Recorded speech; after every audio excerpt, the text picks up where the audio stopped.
আসসালামু আলাইকুম, তোমাদেরকে অনেক শুভেচ্ছা ভিএমআই ইউনিভার্সের পক্ষ থেকে।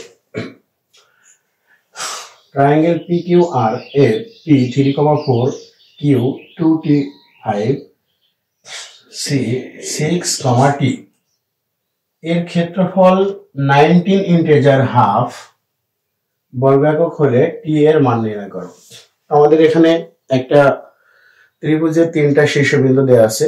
এই শীর্ষবিন্দুর সাহায্যে ক্ষেত্রফল আমরা একটা নির্ণয় করতে পারবো এবং এই ত্রিভুজের ক্ষেত্রফল কত হবে সে বিষয়েও আমাদেরকে বলে দেওয়া আছে, সেটা হচ্ছে 19 ইন্টিজার হাফ। তাহলে এই যে স্থানাঙ্কের ভিতরে একটা অজানা মান আছে T, এই T এর মান কত সেটা আমাদেরকে নির্ণয় করতে হবে। তো আমরা শুরু করতেছি। আমরা এখানে এই যে আমাদের ক্ষেত্রফল দেওয়া আছে এটা থেকেই শুরু করতেছি। এখানে ত্রিভুজ PQR এর ক্ষেত্রফল 19 integer half. So half PQR এর আমাদের স্থানাঙ্ক দেওয়া আছে 3, 4, 2T 5 C T 3, 4। তাহলে এটা যদি আমরা পূর্ণভাঙী হবে 39/2। ওকে, আমরা এই হাফ এদিকের হাফটাও কেটে দিচ্ছি, দিয়ে একটু ক্যালকুলেশনের দিকে আসার চেষ্টা করতেছি। আচ্ছা, সেটা হলো 15 plus 2T square plus, sorry এটা আমাদের সি বিন্দুর ক্ষেত্রে এটা 6, আই থিংক 6, ওকে, প্লাস 24, আচ্ছা, minus 8T minus 30 minus 3T equal 39। আচ্ছা, আমরা এই ক্যালকুলেশনগুলো অত বিস্তারিত দেখাইলাম না, যেহেতু আমরা এই চ্যাপ্টারে অনেক অঙ্ক করছি আর তোমরা 9, 10 এ করে এসছো অনেকজন, এখানেও আমরা অনেক করছি, তোমরা হয়তো শিখে গেছো এগুলো। সো আমাদের 2T স্কয়ার, আমরা T এর হিসাবগুলো আগে করে নেব।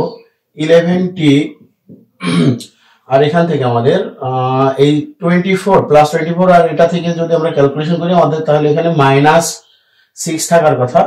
সেই মাইনাস 6 এই 15 এর সাথে ক্যালকুলেশন করলে আমাদের থাকছে প্লাস 9 ইন টোটালি। তোমরা এটা ক্যালকুলেশন করে দেখে নিবে। আচ্ছা, এই হচ্ছে আমাদের একটা পর্যায়ে আসছে। তো এখানে আমাদের আসছে modulus of 2T square minus 11T plus 9 equal 39। তো যদি কখনো কোনো সমীকরণে এরকম মডুলাস থাকে, সেটা এক পক্ষে হোক অথবা উভয় পক্ষে, এই মডুলাসটা অপসারণ করার জন্য, সরিয়ে দেওয়ার জন্য, যদি আমরা মডুলাসটা সরিয়ে দিই তাহলে এই সমীকরণের যে কোনো এক পক্ষে, হয় এই পক্ষে নইলে তার বিপরীত পক্ষে, আমাদেরকে ধনাত্মক এবং ঋণাত্মক উভয় চিহ্নই দিতে হবে। তাহলে অতএব 2T square minus 11T plus 9 equal plus or minus 39। তাহলে এখন আমি ধনাত্মকটা নিয়ে প্রথমে কাজ করতেছি। 2T square minus 11T plus 9 equal 39। So 2T square minus 11T minus 30 equal 0। 2T square, এটা আমরা মিডল টার্ম করতেছি, তাহলে 15T plus 4T minus 30 equal 0।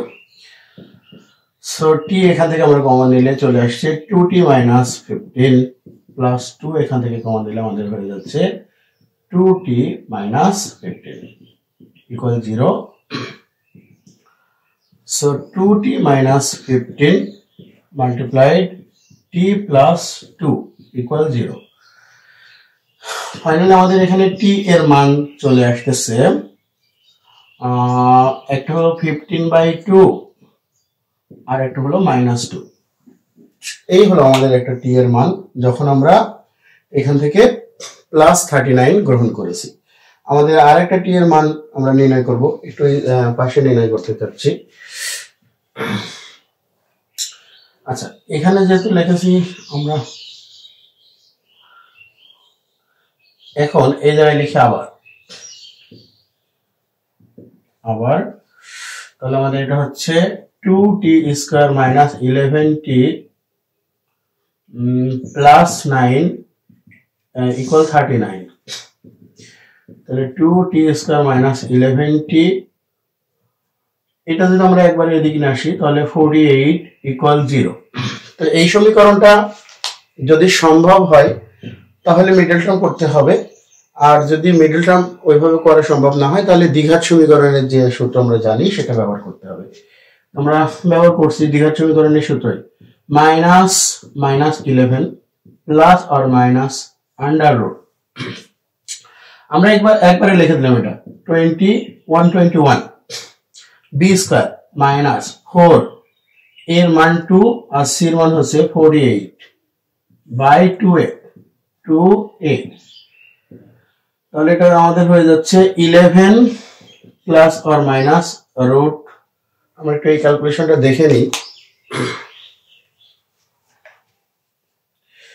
121 minus 4 multiplied 2 multiplied 48, so এটা আমাদের ইন টোটালি চলে আসছে মাইনাস 263/4।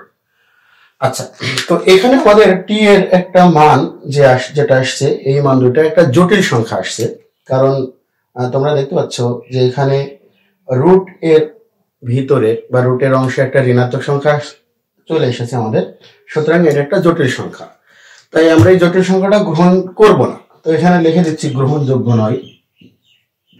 আচ্ছা, তো তোমাদের অনেকজনের মনে হতে পারে যে গ্রহণযোগ্য নয় আমরা কেন এই সাইডটা করলাম, আমাদের মাইনাস হওয়ার কথা ছিল, তো কেন এই সাইডটা আমরা করলাম এর কারণ হলো, তো আমরা এখানে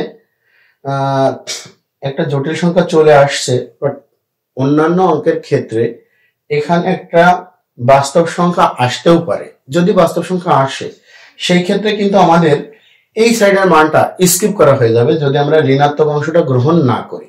হ্যাঁ, তো সেই জন্য আমাদের এই দুই সাইডই করে দেখানো উচিত, কারণ এই ক্ষেত্রে হয়তো জটিল সংখ্যা আসছে, বাট অন্য ক্ষেত্রে জটিল সংখ্যা নাও আসতে পারে।